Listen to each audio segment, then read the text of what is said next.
ایران پر اسرائیل اور امریکی حملے کو آج 14 دن ہو چکے ہیں۔ ان 2 ہفتوں میں ایران میں 1444 افراد جاں بحق ہو گئے ہیں۔ تہران سمیت کئی ایرانی شہروں میں تباہی پھیلی ہوئی ہے۔ ایران کی جانب سے بھی خطے میں موجود پڑوسی ممالک پر حملے کیے جا رہے ہیں۔ تباہی کی اس لڑائی میں اب تک یہ واضح نہیں ہو رہا کہ یہ جنگ کب تک جاری رہے گی اور کب ختم ہوگی۔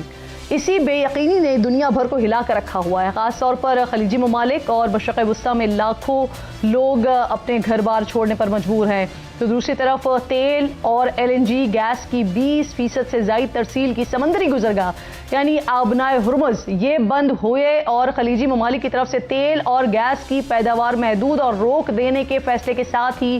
عالمی مارکیٹ میں تیل اور گیس کی قیمتیں بڑھنے سے بھی عالمی معیشت پر شدید اس وقت دباؤ ہے، ہلچل مچی ہوئی ہے۔ لیکن یہاں جو دلچسپ بات ہے وہ یہ ہے کہ جنگ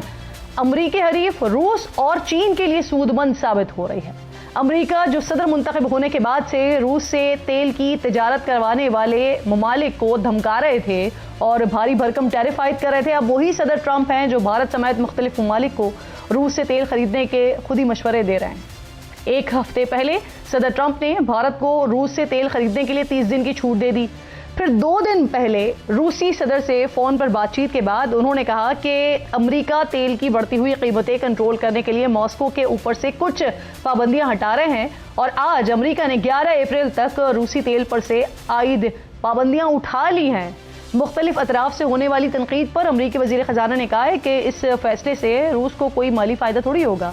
امریکی ادارے S&P گلوبل کے مطابق پچھلے ہفتے روسی تیل کی سپلائی 16 لاکھ بیرل سے بڑھ کر 2 کروڑ 17 لاکھ بیرل تک پہنچ گئی ہے۔ صرف چین نے روس سے 24 لاکھ بیرل اضافی تیل خریدا ہے، جو 10.3 ملین بیرل سے بڑھ کر 12.4 ملین تک جا پہنچا ہے۔ دوسرے نمبر پر بھارت کی روسی تیل کی خریداری 2 لاکھ بیرل اضافے سے 86 لاکھ بیرل تک پہنچ گئی ہے، جبکہ آئندہ ہفتے بھارت 50 لاکھ بیرل مزید روسی تیل وصول کرنے والا ہے۔ اسی طرح یورپ کو بھی گیس اور تیل کی سپلائی شدید متاثر ہو رہی ہے۔ اسی دوران روسی صدر ولادیمیر پوٹن نے یورپی ممالک کو پیشکش کی ہے کہ اگر وہ طویل المدتی تعاون پر آمادہ ہوں تو ماسکو یورپ کو دوبارہ تیل اور گیس فراہم کرنے کے لیے تیار ہے۔ اب ناظرین یہاں یہ بھی یاد رکھیے گا کہ یوکرین جنگ کے بعد یورپی یونین اور G7 ممالک نے روسی تیل اور گیس کی درآمدات عائد کی تھی، لیکن اب وہی یورپ اپنی توانائی کی ضرورت پوری کرنے کے لیے روس کے در پر اسی کی ٹرمز پر آ پہنچا ہے۔ برطانیہ کے رائل یونائٹڈ سروسز انسٹیٹیوٹ کے مطابق ایران جنگ چین کو مضبوط سفارتی مواقع بھی فراہم کر سکتی ہے کہ وہ امریکہ سے اہم اور حساس مسائل پر اپنی ٹرمز پر بات کرے، خاص طور پر تائیوان کے معاملے پر۔ دوسری طرف امریکہ کو اس جنگ میں شدید مالی اور دفاعی اخراجات کا سامنا کرنا پڑ رہا ہے۔ 2 ہفتوں کے دوران پینٹاگون کے مطابق ایران جنگ میں امریکہ 11.3 ارب ڈالرز خرچ کر چکا ہے، لیکن ماہرین یہ اندازہ لگا رہے ہیں کہ جنگ میں خرچ کی گئی رقم بتائے گئے اعداد و شمار سے کئی گنا زیادہ ہے۔ اسی دوران ایران نے جدید امریکی بحری بیڑے ابراہم لنکن کو نشانہ بنانے کا دعویٰ کیا ہے، جبکہ ایران کے خلاف جنگ میں امریکہ کا ری فیولنگ طیارہ یہ بھی عراق میں گر کر تباہ ہونے کی تصدیق ہوئی ہے۔ طویل ہوتی ہوئی جنگ اور بڑھتے ہوئے اخراجات کے سبب صدر ٹرمپ نے مشیروں نے بھی انہیں جنگ ختم کرنے کا مشورہ دیا ہے، جبکہ ارکان کانگریس کو خدشہ ہے کہ جنگ کی وجہ سے امریکی فوجی ذخائر تیزی سے کم ہو رہے ہیں، لیکن صدر ٹرمپ کہہ رہے ہیں کہ وہ یہ جنگ جیت چکے ہیں اور ایران سرنڈر کے قریب ہے، لیکن کام مکمل کرنے کے لیے امریکہ لڑائی جاری رکھے گا۔ صدر ٹرمپ مزید یہ بھی کہہ رہے ہیں کہ ایرانی حکمران 47 سال سے دنیا بھر میں بے گناہوں کو قتل کر رہے ہیں، اور اب وہ بطور امریکہ کے 47ویں صدر ہونے کے ناطے انہیں قتل کر رہے ہیں اور بہترین حالات پیدا کر رہے ہیں، جو ان کے لیے اعزاز کی بات ہے۔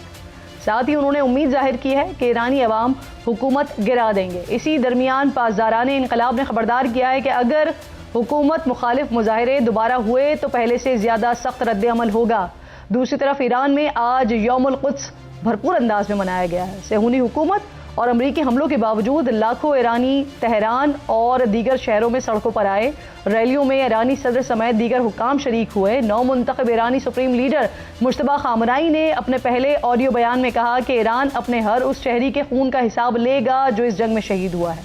اس کے علاوہ مجتبیٰ خامنہئی نے خبردار کیا ہے کہ مشرق وسطیٰ میں موجود امریکی فوجی اڈے بند نہ ہوئے تو ایران حملوں کا سلسلہ جاری رکھے گا۔ ادھر ایرانی صدر نے اسرائیل اور امریکہ سے جنگ بندی کے لیے ایران کے آئینی حقوق تسلیم کیے جانے، جنگ میں ایران کے نقصانات کا ہرجانہ ادا کرنے اور آئندہ ایران کے خلاف جارحیت نہ ہونے کی عالمی طاقتوں کی ضمانت کے مطالبات پر مشتمل 3 شرائط بھی سامنے رکھ دی ہیں۔ خطے میں جاری ناظرین اس ہلچل کے دوران کل وزیر اعظم پاکستان جناب شہباز شریف صاحب عام ترین مختصر دورے پر سعودی عرب گئے، جہاں ان کی ولی عہد محمد بن سلمان سے ملاقات ہوئی۔ ملاقات میں نائب وزیر اعظم اسحاق ڈار اور فیلڈ مارشل سید عاصم منیر بھی موجود تھے۔ دونوں ممالک نے خطے میں استحکام کے لیے مشترکہ کوششیں جاری رکھنے پر اتفاق کیا ہے اور اس موقع پر پاکستان نے سعودی عرب کے دفاع کے لیے کوئی بھی کسر نہ چھوڑ رکھنے اور برادر ملک کے ساتھ ہمیشہ مضبوطی سے کھڑے رہنے کا عزم ظاہر کیا ہے۔ اس اہم ترین ملاقات کے موقع کی جو تصاویر آئی ہیں سامنے، اس میں فیلڈ مارشل سید عاصم منیر کو افواج پاکستان کا کامبیٹ ڈریس پہنے ہوئے دیکھا جا سکتا ہے، جو انتہائی غیر معمولی اہمیت کا حامل ہے اور پاکستان کی جانب سے دفاعی معاہدے کے تناظر میں دوست ملک کے شانہ بشانہ کھڑا ہونے کا یہ بڑا واضح طور پر اعادہ بھی ہے۔ بیرسٹر عقیل ملک صاحب میرے انتہائی معزز مہمان برائے قانون ہے، پروگرام میں میرے ساتھ موجود ہیں، میں آپ کی شکر گزار ہوں۔ پروگرام کے اگلے حصے میں ہمیں شوکت یوسف زئی صاحب بھی جوائن کریں گے، قادر مندوخیل صاحب اور بشیر میمن صاحب بھی جوائن کریں گے، لیکن ملک صاحب ذرا آپ سے پہلے بات کا آغاز کر لیتے ہیں۔ ابھی کچھ دیر پہلے غالباً افطار کے وقت کچھ اطلاعات آنا شروع ہوئیں، کچھ خبریں آنا شروع ہوئیں کہ I-9 میں I-8 میں کوئی ڈرونز وغیرہ گرے ہیں، پھر ایئرپورٹ پر بھی سننے میں آیا کہ فلائٹ آپریشنز کا تعطل آیا ہے، اب اس کے بعد کچھ کلیریفیکیشنز بھی آ رہی ہیں۔ آپ کے پاس کیا اطلاعات ہیں؟ کیونکہ افغان میڈیا بھی کچھ دعوے کر رہا ہے کہ شاید انہوں نے پاکستان کے اوپر اٹیک کرنے کی کوشش کی ہے۔ بسم اللہ الرحمن الرحیم، بہت بہت شکریہ کرن صاحبہ۔ جو فتنۃ الخوارج یا فتنۃ الہندوستان ہے، ظاہری بات ہے کہ وہ اپنی جو ان کی طرف سے ناکام کوششیں ہوتی ہیں جس حوالے سے اس دہشت گردی کے معاملات کے اوپر، جس طرح اگر وہ کوئی دہشت گرد ان کی سرزمین استعمال کرتے وہ پاکستان میں وہ حملہ کرتے ہیں، ظاہری بات ہے ہماری قانون نافذ کرنے والے ادارے، ہماری افواج پاکستان، ہماری پاک فضائیہ ہمہ وقت جو ہے وہ تیار رہتی ہے اور کسی بھی قسم کی جو ہے سچویشن ہو تو اس کے لیے وہ تیار ہیں اور مانیٹر کر رہے ہوتے ہیں۔ یہاں پہ بالکل اطلاعات شام کے ٹائم پہ آئیں، افطار کے وقت کچھ ایسی اطلاعات تھیں کہ شاید اسلام آباد ایئرپورٹ بند کر دیا گیا، جو کہ بالکل بیس لیس قسم کی اطلاعات تھیں۔ بالکل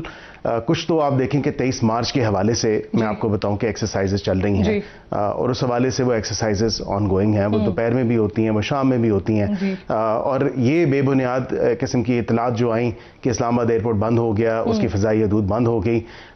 بالکل مختلف ٹائمز پہ آپ کو پیچھے بھی یاد ہوگا کچھ دن پہلے نوٹم آیا تھا، وہ اسی ایکسرسائزز کے حوالے سے تھا کہ یہ ایکسرسائزز ہوں گی، یہ مشقیں ہوں گی 23 مارچ کی پریڈ کے حوالے سے، تو اس میں آپ اس کی مکمل طور پر تردید کر رہے ہیں؟ افغانستان کی طرف سے کسی بھی قسم کی کوئی جسارت نہیں کی گئی ہے؟ نہیں، دیکھیں ان کی طرف سے کوشش تو ہوتی ہے کہ دہشت گردی کے جو عناصر ہیں ان کو وہ پروان چڑھائیں، چاہے وہ کسی بھی میکینزم کے تھرو جو ہے دہشت گردی پھیلائیں۔ میں اسپیسیفکلی ڈرون حملوں کا پوچھ رہی ہوں۔ دیکھیں میں ابھی right now I can not confirm اور ڈینائی۔ بی بی سی کو کنفرم کیا ہے، بی بی سی ایسا لکھ رہا ہے کہ پاکستان کے سیکورٹی ذرائع نے ان کو یہ کنفرم کیا ہے کہ 2 ڈرونز آئے تھے جن کو انٹرسپٹ کر لیا گیا، مار گرایا گیا ہے۔ دیکھیں ابھی میں 110% شیورٹی کے ساتھ تو آپ کو نہیں کہہ سکتا کہ یہ مصدقہ خبر ہے یا نہیں۔ کسی بھی قسم کی آلٹرکیشن ہو، کسی بھی قسم کا ایسا کوئی سچویشن ایونچویلٹی ہو، اس میں ہماری پاک فضائیہ، ہماری افواج ذرائع سے جاننے کی کوشش کی ہے، لیکن وہ بھی ابھی تک اس بارے میں شور نہیں ہے یا انہوں نے ابھی تک اس بارے میں کوئی تصدیق نہیں کی ہے، جو بی بی سی لکھ رہا ہے۔